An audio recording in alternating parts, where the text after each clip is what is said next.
तीसरे विधान अनुसार वो परमात्मा पहले तो कहीं प्रकट हो जाते थे, क्योंकि पहले कन्वेंस थी नहीं, अक्षेत्र के लोग दूसरे अक्षेत्र को नहीं जानते थे, और साधु संत आते थे। कई साधु संत ऐसे होते थे जो अपना परिचय ही नहीं देते थे, और भक्त भी ज़्यादा जानने की चेष्टा नहीं किया करते थे। तो इस प्रकार परमात्मा वहाँ रहा करते थे एक संत के रूप में। रंका, बंका एंड वंका और नामदेव तथा अन्य ग्रामीण गांव के लोग बहुत से उनके शिष्य बने थे। अब नामदेव जी को परमात्मा ने ओम मंत्र दिया था। ओम नाम का जाप वो पहले ही करता था, भगवान की शरण में आने से पहले ही। तो उसके आधार से वो क्या कर रहा था, एक दिन परमात्मा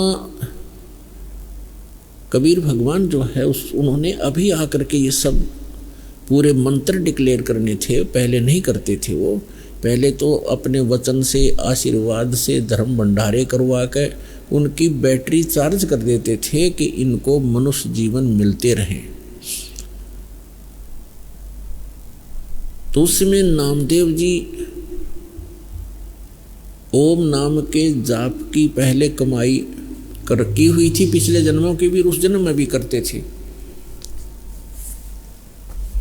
लेकिन परमात्मा ने उनको सतनाम नहीं दिया था तब तक, क्योंकि जब तक परीक्षा में खड़े नहीं हो जाते भक्त तो सतनाम नहीं दिया जाता था। पहले तो बिल्कुल ही नहीं दिया जाता था, एकाध भक्त को दिया गया था, उसको फिर प्रतिज्ञा करवा दी थी कि आगे किसी को बताना नहीं।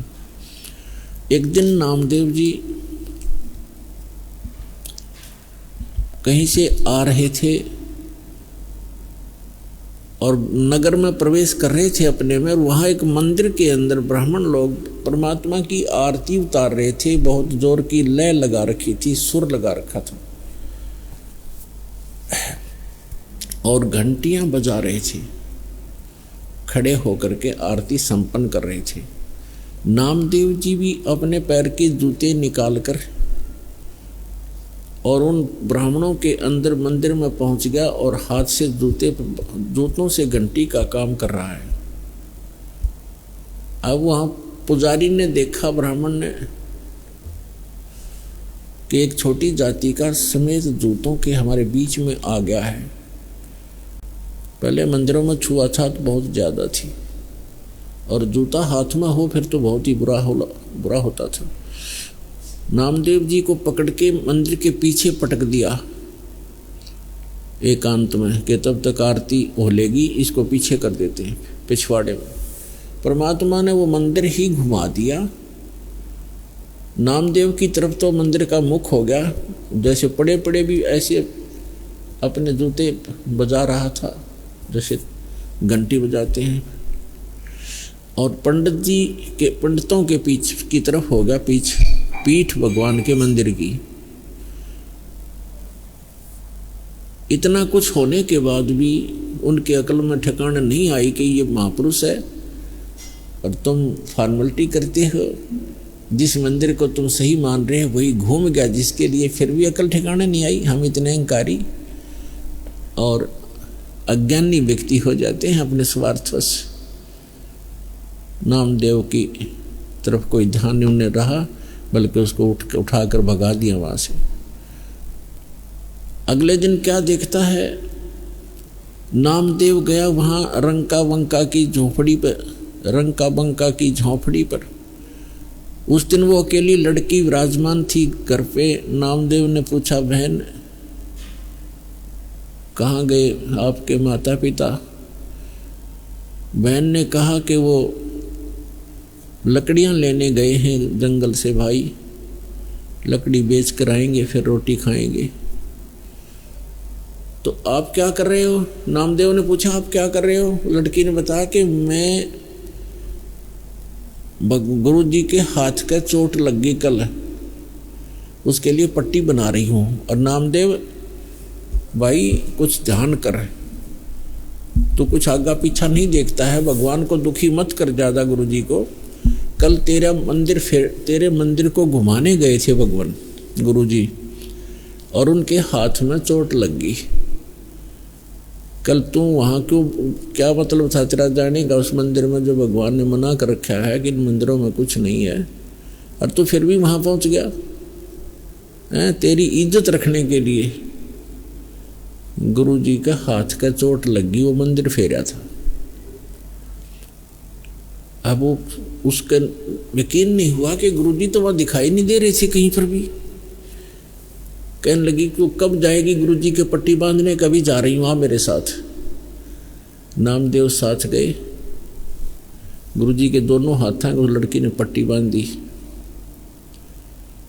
तब नामदेव चरणों में गिर गया कि भगवान गलती होगी हमसे, हे परमात्मा आगे से ऐसी गलती नहीं करूँगा, मैं आपकी मर्यादा रखूँगा। परमात्मा ने कहा बेटा जब तक भक्ति ठीक नहीं करोगे और मर्यादा में नहीं रहोगे, ठीक है भगवान तो साथ रहेगा, भगत के काम भी करता रहेगा, लेकिन मोक्ष से वंचित रह जाओ। एक दिन क्या हुआ कि रंका बंका की स्थिति बहुत खराब थी, बीमार हो गए, लकड़ी भी तोड़कर नहीं ला पा रहे थे।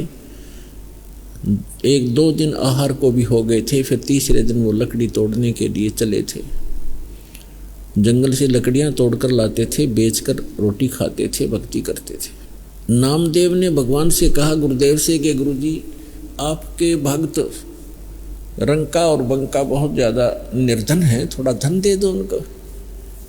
परमात्मा बोले भाई धन तो दे दूं पर वो लेना नहीं चाहते। उनको पता लग गया है कि ये धन अच्छा नहीं है, असली धन वो इकट्ठा कर ही रहे हैं।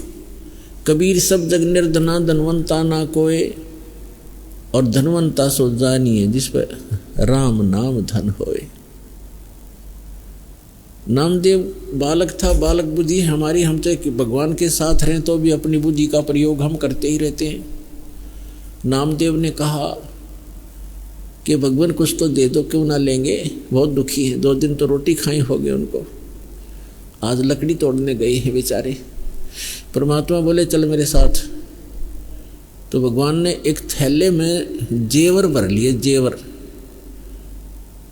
आभूषण सोने के अच्छे 1 किलो 2 किलो के लगभग, और रंका बंका जंगल से लकड़ी तोड़कर आ रहे थे, रास्ते में डाल दिया। वो थैला खाली करके एक झुंड की आड़ में दोनों बैठ गए, गुरुदेव और नामदेव। आगे आगे रंका जा रहा था, उसका पति। बंका थोड़ी पीछे आ रही थी 100 फुट दूरी पर। धीरे धीरे, वृद्ध थे, कमजोर भी थे शरीर से, सिर पे लकड़ियां थी, धीरे धीरे आ रहे थे। तो रंका ने पहले देखा सोना पड़ा है बहुत घना, पीछे देखा अपनी पत्नी की तरफ कि कहीं उसके मन में दोष ना आ जा, औरत को गहने बहुत प्रिय होते हैं। तो उसने क्या चाहा कि उस मिट्टी से, पैर से मिट्टी से उसको ऊपर मिट्टी डाल दो सोने पर, ताकि पत्नी को दिखाई ना दे, कहीं इस या नीयत खराब ना कर ले, भक्ति बिगड़ जाए इसकी।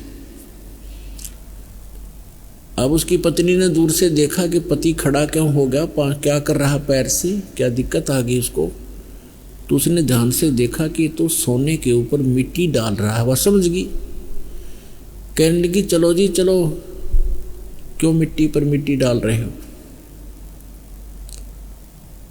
चलो चलो क्यों मिट्टी पर मिट्टी डाल रहे हो।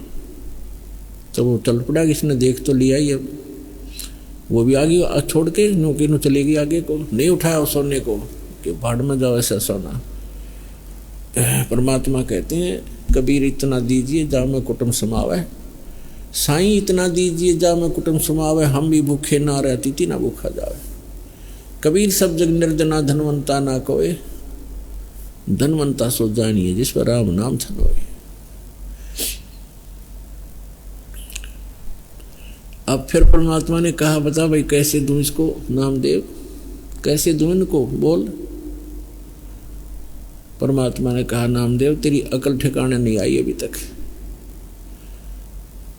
जिन भक्त जो सतिथि आज इन भक्तों की है, तेरी पता नहीं कब बनेगी बेटा। और जब तक इस अतिथि में नहीं आ लेगा तब तक भक्ति मोक्ष प्राप्ति नहीं हो पाओगी तेरी। अभी तो आप संसारिक सुखों को प्राप्ति और दूसरों को प्राप्ति के लिए ही प्रार्थना करते रहते हो। इन सब घटनाएं को देख करके एक बार फिर, क्योंकि परमात्मा के साथ रहने से कुछ सिद्धियां, कुछ पूर्व जन्म की सिद्धियां आ जाती हैं, हो जाती हैं।